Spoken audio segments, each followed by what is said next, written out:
Peter, thank you so much for coming to the garden. Well, look at this. What a delight. What a delight. And I'm really glad to be able to share it with you. We've been talking, and I think where I want to carry on with what we've been talking about is I think a couple of things. A bit about yourself, and why sustainability is important to you, and what's brought you in your life journey to this stage, to this point. Okay.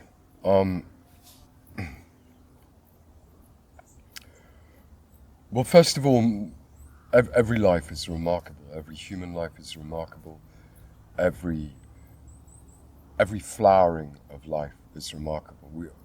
We live on a carnivorous planet. I'm sure there are planets out there that are not carnivorous, but we live on a carnivorous planet. And so what we see around us, by and large, is the result of competition. And sustainability, I think, is important because at the core of that, it asks me as a human being to recognize that I am no more important than any other life form. And that historically we have inherited from the religions and the religious models of the past an idea, a notion that we are somehow the most important species on the planet. And I think that distortion has led us to the current reality that we now inhabit.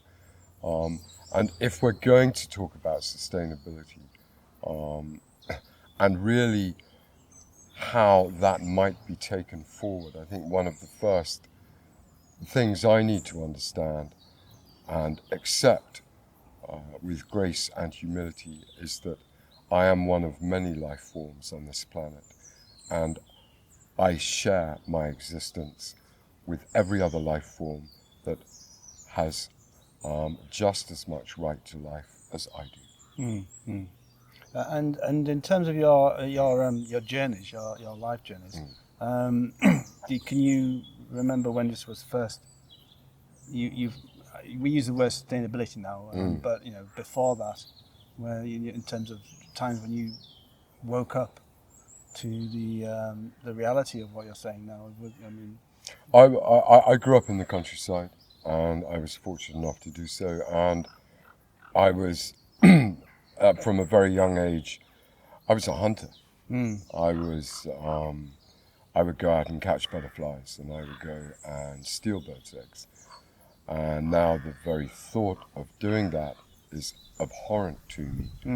But it was through that total immersion, often solitary, within the natural world, I kind of emerged from that cradle and had a sense, even at kind of 13, 14, 15, that what I was encountering was something, first of all, miraculous, and secondly, precious and remarkable, and that I needed to move from being a hunter to a guardian.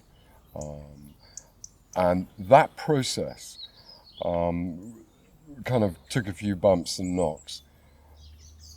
And I'm now only just beginning to scratch the surface of what that reality might mean, both practically and spiritually. I think it's what we're touching upon earlier on. It's about the idea of a language developing. Absolutely. In a way that it's only starting to get to a point where there's a language you can talk about this, whereas before there was a lot of disparate ideas or feelings and various other things, but we're actually developing a language, and this is part of the way forward. I'm quite interested in a couple of things which I know, which I've having followed you on television and on the internet.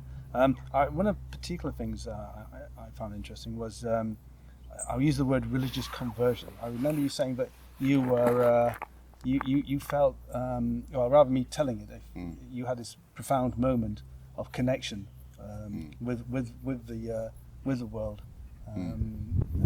Maybe you could. I mean, I'm a parish priest. I'm a Christian priest. So, whilst I can explain how that happened, I'm still first of all amazed that it did, and secondly, I think it's important to also stress that a lot of people, myself included, assume that, well, you have a calling, where I felt every molecule, every cell in my body felt that I had to follow this path, and it was completely antithetical to the way in which I was living at the time. And eventually I got kind of worn down. This feeling persisted. And so there were two conclusions. Either I was losing the plot very badly or something genuine was happening. And so I went to speak to a wise soul. And over many months we began to kind of unpack and unpick what was going on. And ultimately he suggested that I should go forward for training to become a parish priest. But the whole notion of I think what we're talking about is cultural. I think out there, beyond this beautiful garden, we exist within a consumer society where we are encouraged and seduced to continually consume materially. I think that's one aspect of it. But secondly, running alongside that, there has always been, underneath the radar, groups of people for whom that is not enough. However much you're being promised, however much riches are apparently laid at your feet and laid on the screen in front of you, in front of me, that for me now is poverty. That is never going to fulfill in me the great call to be a nurturing, guardian human being.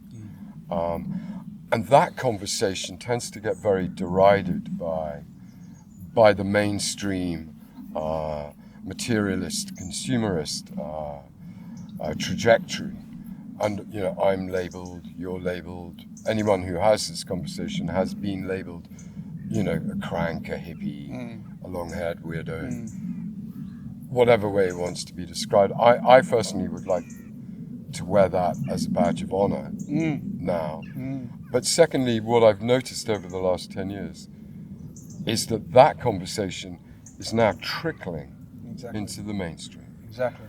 What I think the mainstream doesn't have is the vocabulary currently to articulate what this whole thing around sustainability, around living compassionately, might mean. And I think that at some point they're going to wake up and be horrified by the reality that it means actually we're going to have to change the way we're being human beings. And whilst I find that very exciting, I accept that a lot of people find that quite threatening. Absolutely. And I think one of the key questions that I know that you that engages you or exercises you is the question of enough. Yeah. Which really lies at the heart of the sustainability debate. Absolutely. How much is enough? Who decides what's enough? And I know that you've done a lot of personal work and on television as well. We're working through this with How to Live a Simple Life about this balance between what could be called voluntary simplicity and involuntary simplicity. Involuntary simplicity being poverty. Voluntary simplicity means willingly giving up, and through that, it's given a sense of empowerment. Absolutely. And Absolutely.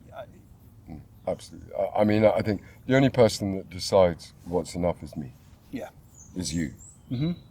And is all of the people who happen to have found this on the internet.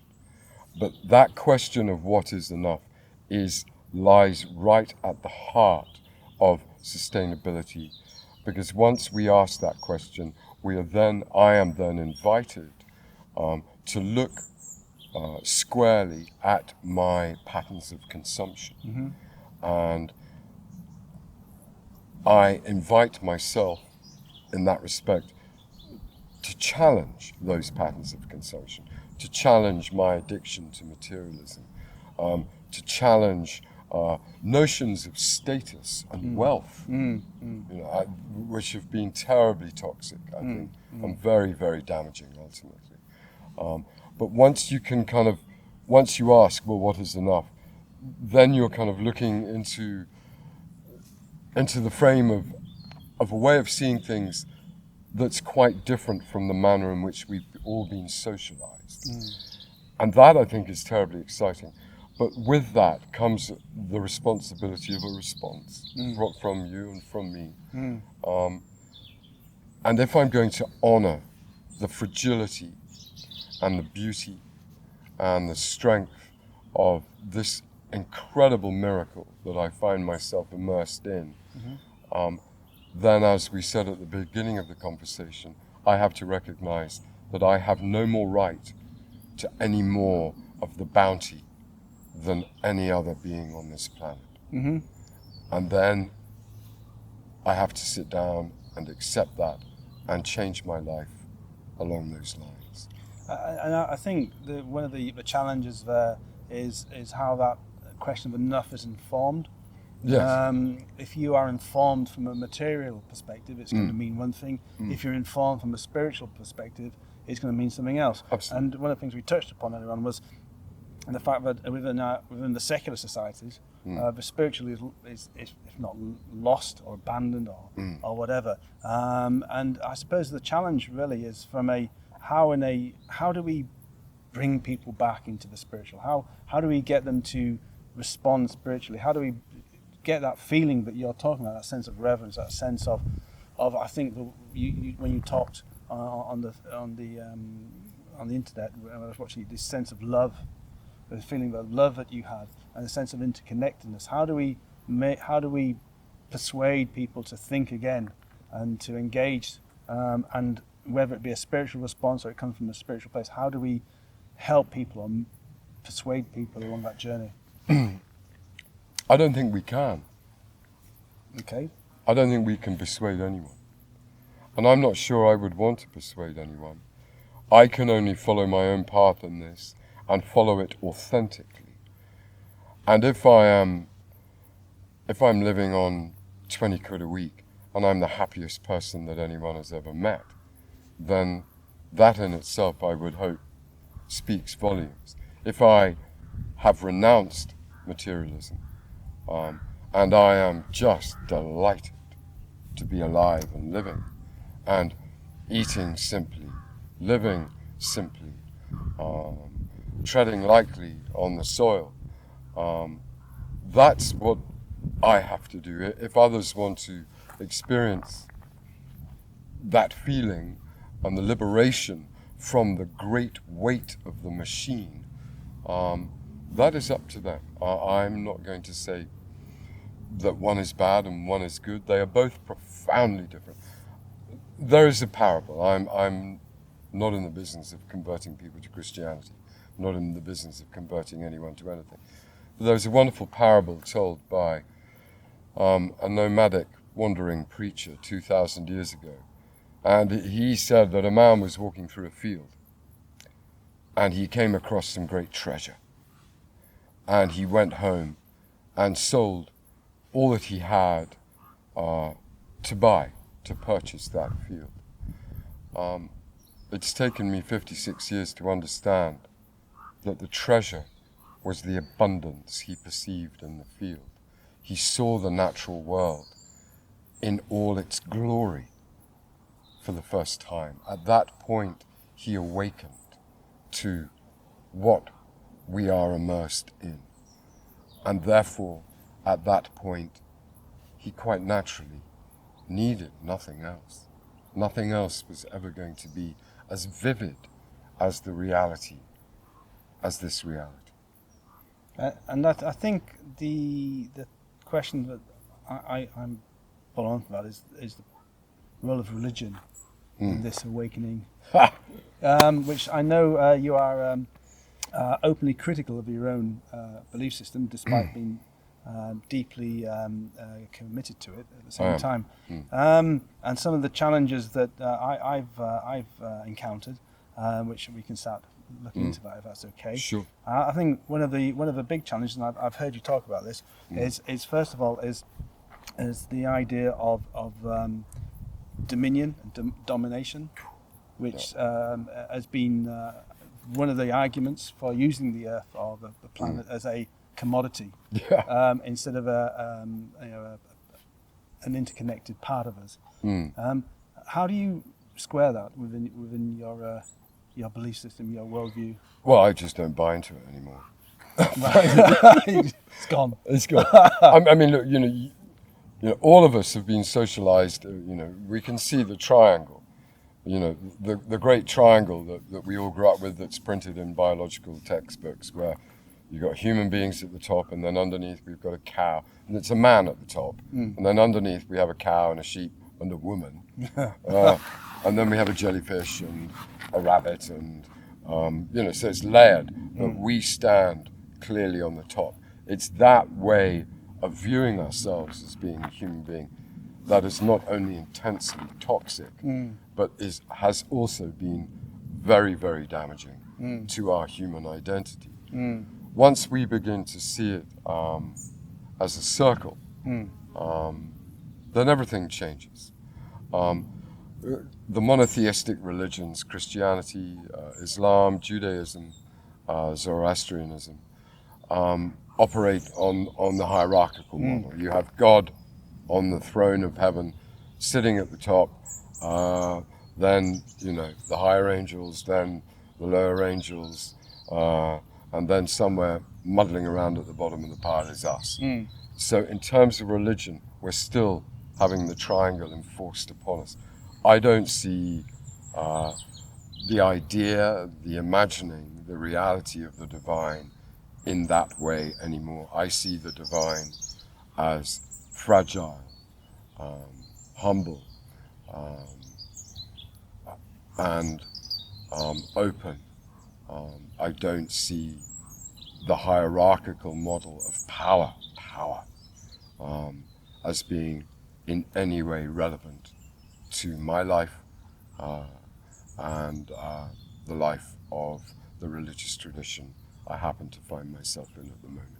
And yes, if I am critical, and I have been very critical, I'm critical of that notion of masculine male power meted down by a masculine male God to control the rest of us. That's gone. That's going. You just have to have a look at the numbers attending Christian worship in the West to understand that whole construct is collapsing before our eyes. Thank God. And I was particularly interested in what you were saying about a hierarchy. In your travels around the world, looking at different faiths and taking into account what you were saying about sustainability, are there any traditions that you feel can inform sustainability?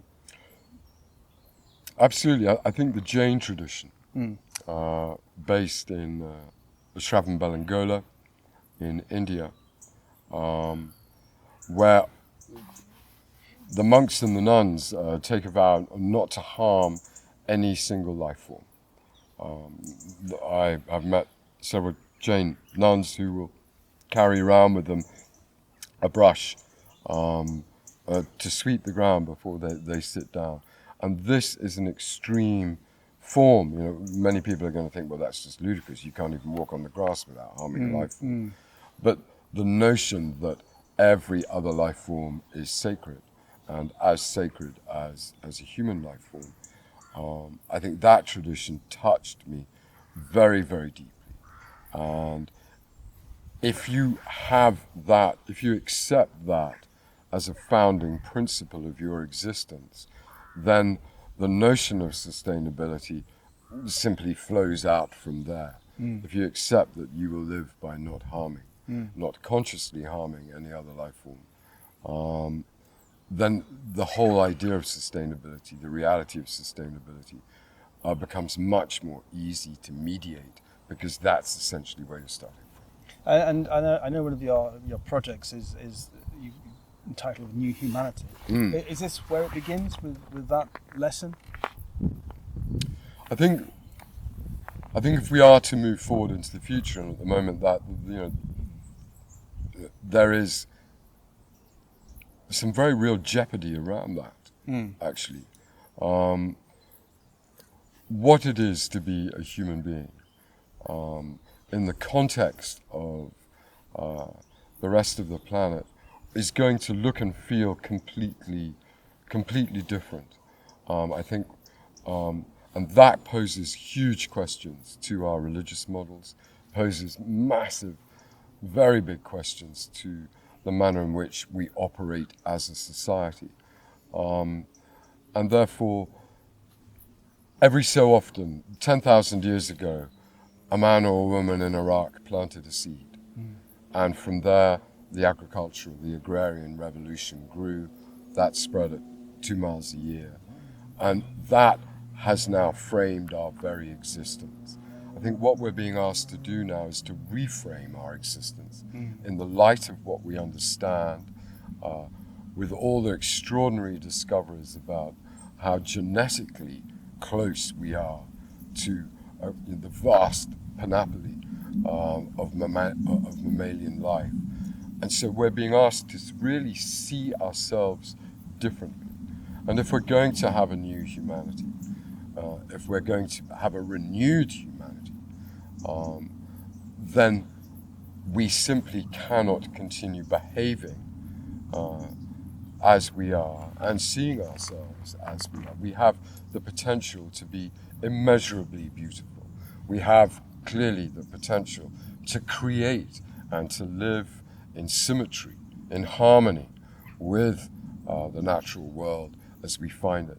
But that then asks huge questions of town planners, of the farming community, of each one of us as to how we spend our brief period of time existing on this planet. And I think it sort of brings me back to that question of, we're currently in the lock of materialism and consumerism, and it's not easy to see how we're going to, or the drive, or what is going to allow us to move out of that into this new humanity.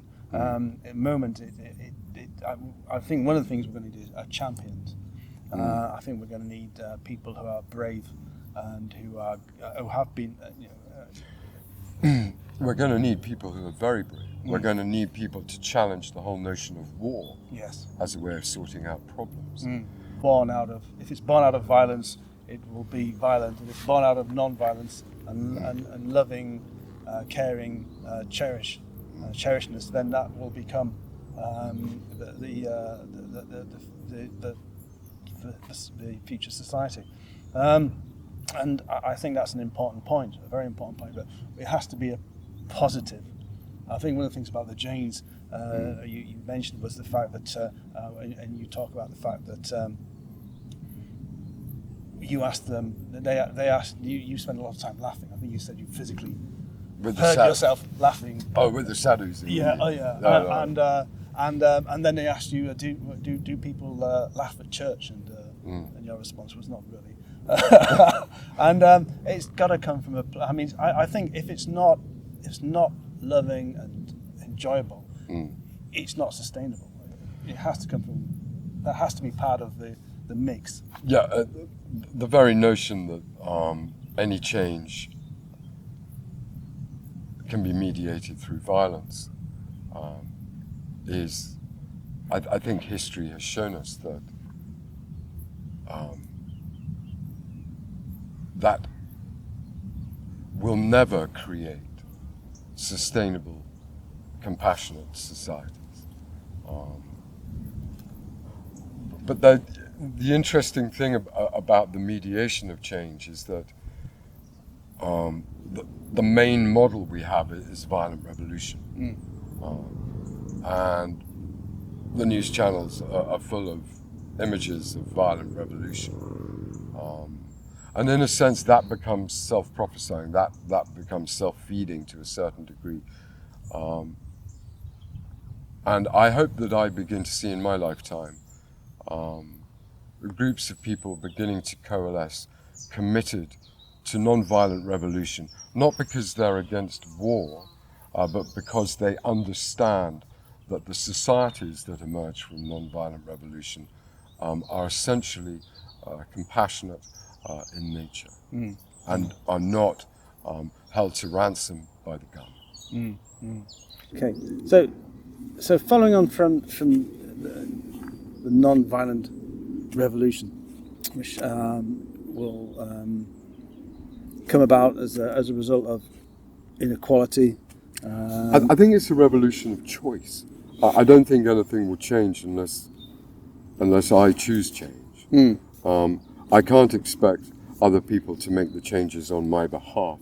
And I think so much of our democratic society, as it's currently expressed, is we kind of empower others to make the changes for us. I don't believe that model works at all. It can only work if I decide to make the type of changes that I want to see within the society. Some wise woman once said, "Be the change you want to see." Absolutely. And I think that comes back to this notion of champions. We need champions. And I think one of the things which is mirroring back at us in recent events in the political environment, the political arena, is a question of something to do with integrity. There's something about a sense of needing some kind of integrity back in the way we go about our lives. And I think the other thing which I'm struggling to remember at the moment is some of the bigger challenges around that. And one of the things is a sheer volume of people on this planet. We're currently approaching 8 billion, projected to be 9 to 14 billion, depending on who you read. And I think there's that. I mean, not only have we become a force of nature by the dint of numbers, but by the fact that if we are talking about a new humanity, we're talking about a new humanity of 9 billion people, and the challenges of that, and diversity of culture, and diversity of ideas, and if it's not something that one or two people can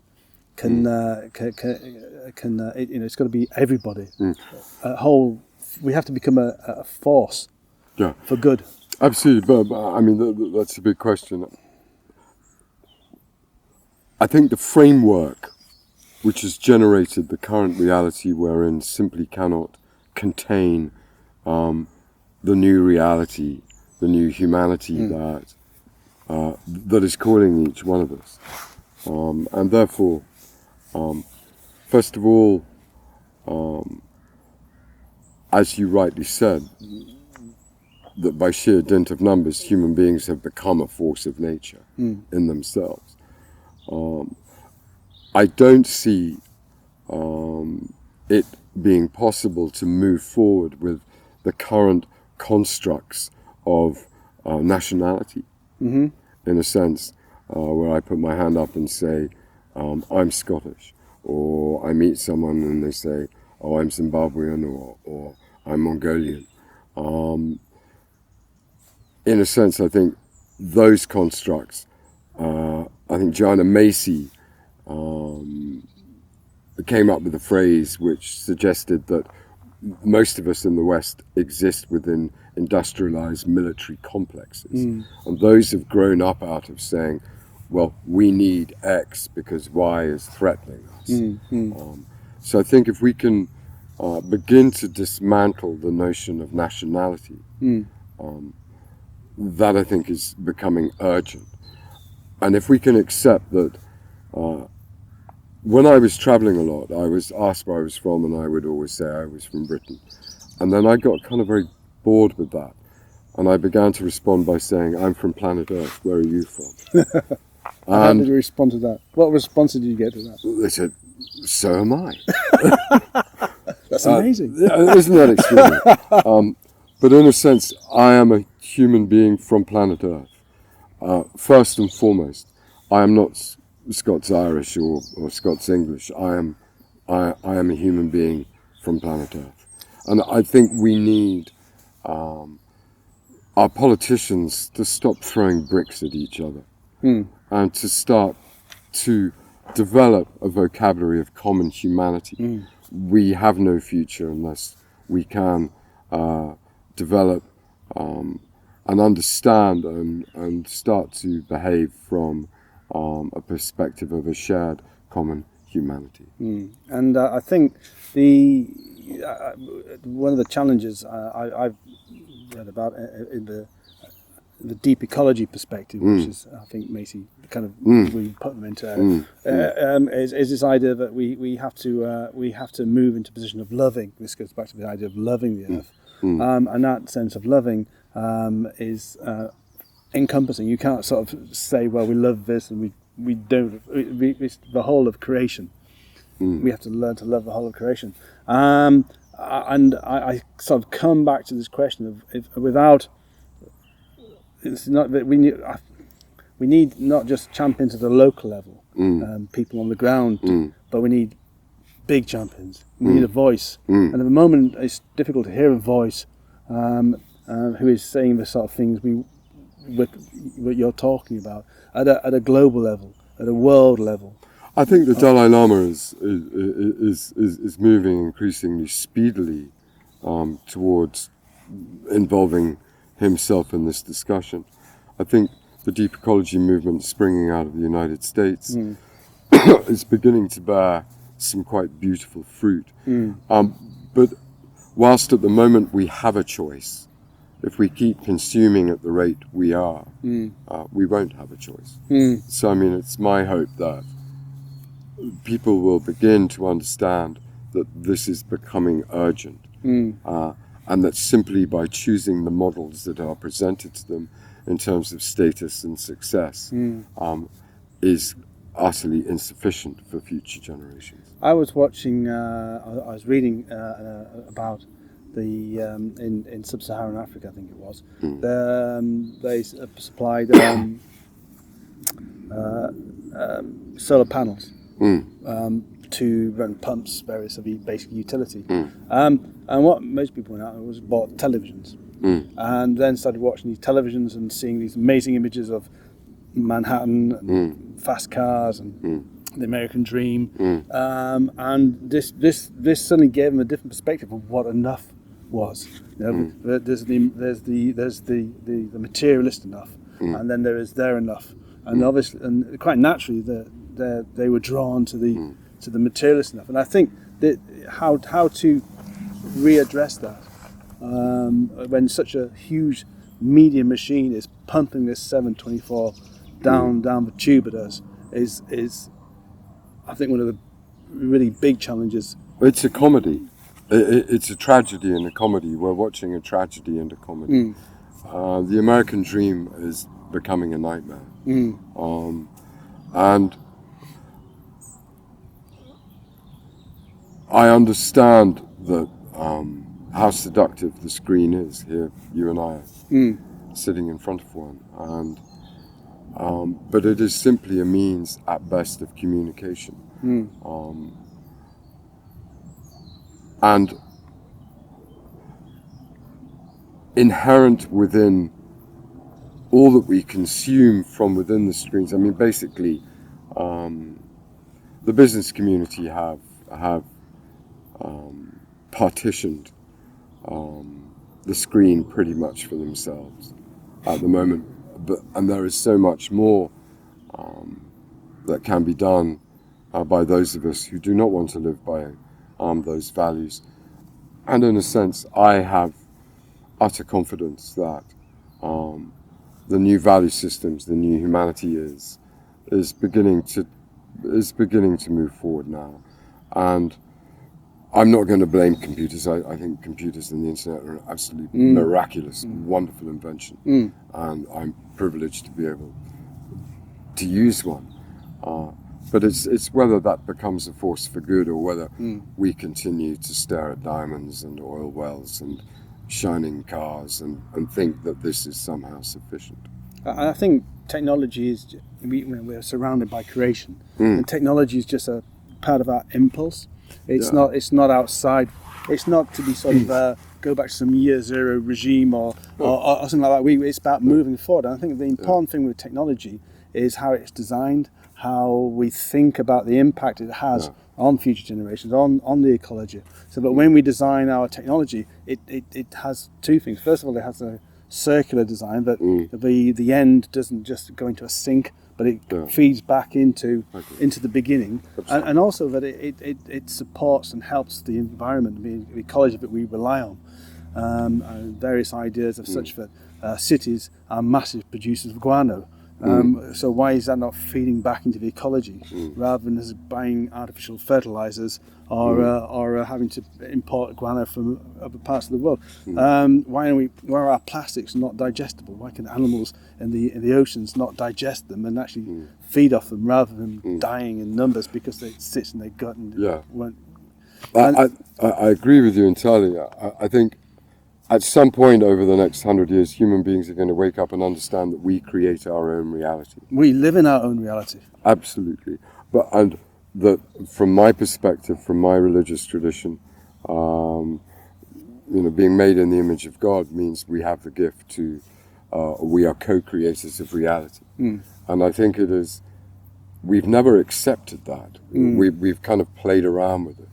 But I think once we accept that we are creators of reality, then we might be able to step back and say, well, what kind of reality do we want to create? And that becomes a very big question for each one of us. It pushes against doctrine within the Bible. I mean, the Bible tells us that we inherited the earth, but now we've got to get to this idea in this new paradigm of we actively participate in a living earth. Absolutely. And it's not that we've inherited a dead commodity. No. But it's a living earth, and we are actively involved in that, participating. Anything we pump into it comes back to us. Absolutely. But that is about accepting the principle of the co-creation of reality. And I find that incredibly exciting. And the creation of reality is that we have previously experienced have largely been,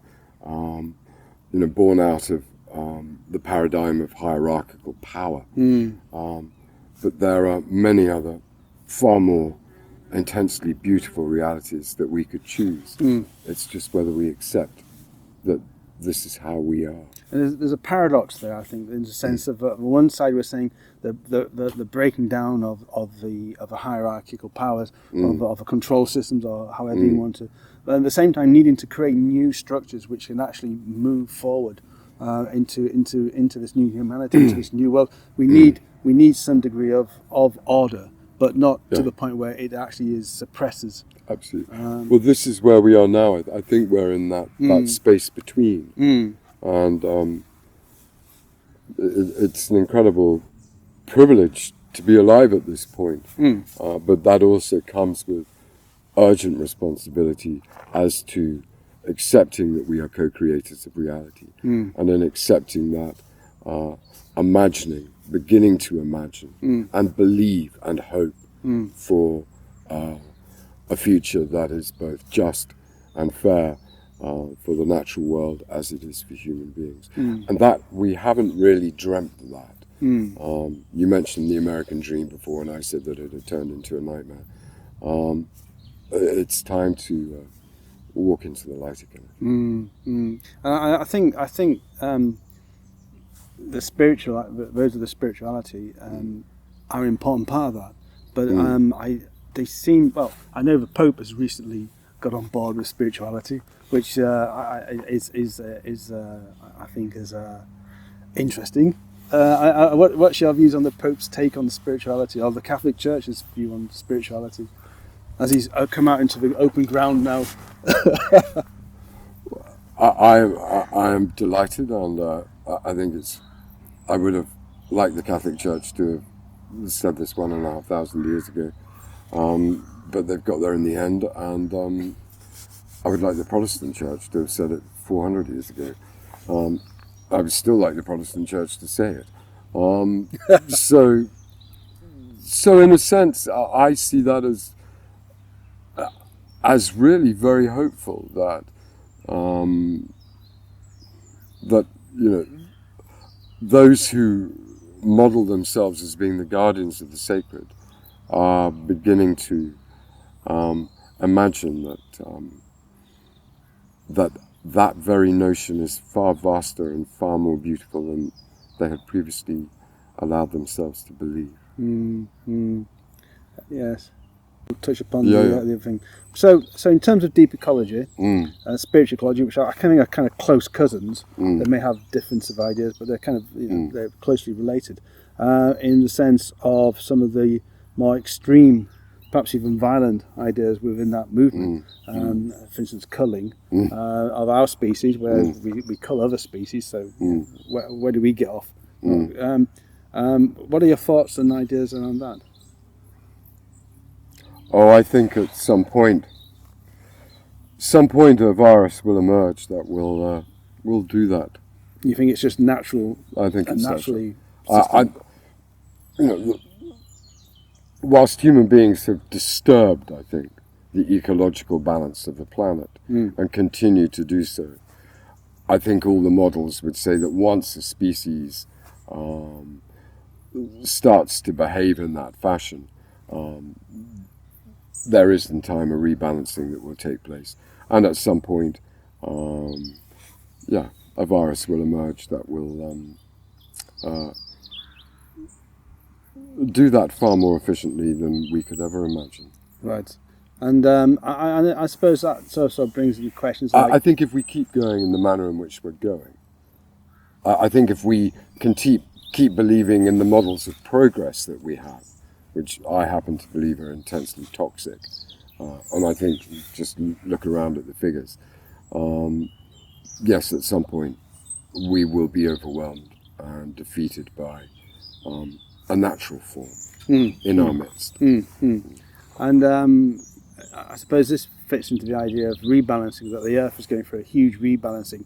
And while we concern ourselves with the immediacy of things which we see in the news, quietly the planet's getting on with what it does, and does over huge amounts of time, lifetimes, and it's the people talk about there being a planet.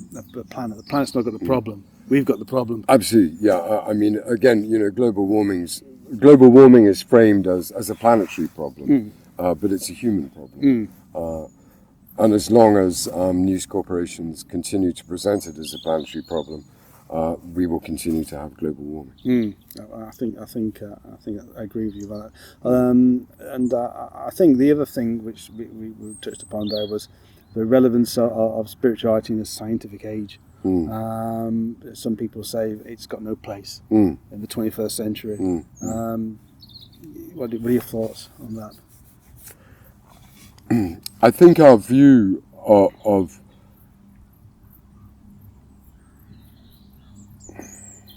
I think it is how we understand what it is that is sacred in our lives.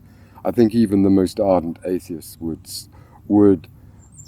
confess to loving deeply and profoundly the human beings that they are intimate with, their family.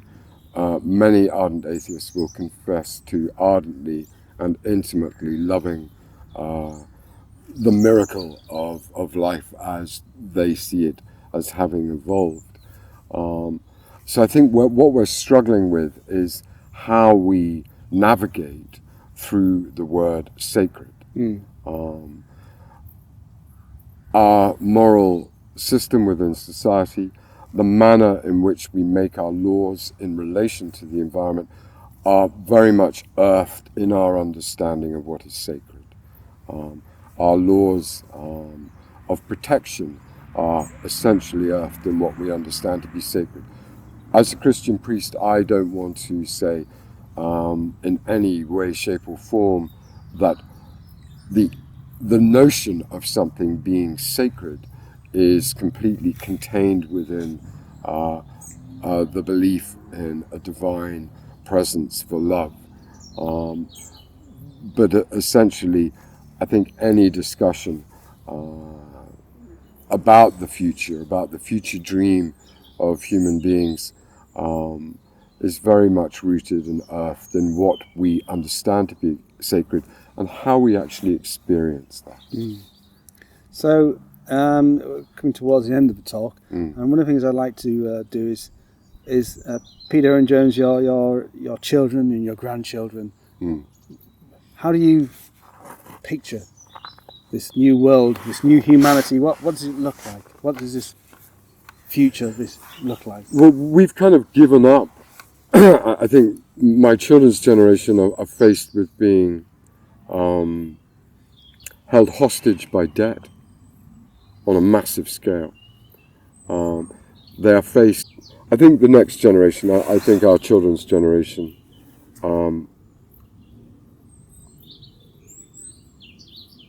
are facing, first of all, some very difficult questions that our generation have not had the courage to answer. But secondly, they are facing being held hostage by debt. They're facing the reality of living on a planet which is increasingly being denuded of all other life forms by the actions of human beings. They are facing population, a growth in the human population, with no real guarantees that all human beings can be fed sufficiently. We have reached peak production in terms of agriculture, we're constantly being told. And so there is some very big stuff on the horizon. We can keep distracting ourselves with fast cars and television and reality shows and cooking programs if we want to. But it's really now time to face our own reflection on what we have become. Until we can do that, we will not be able to dream of a future that is both fair and just for human beings and fair and just for all the other species that we share this planet with.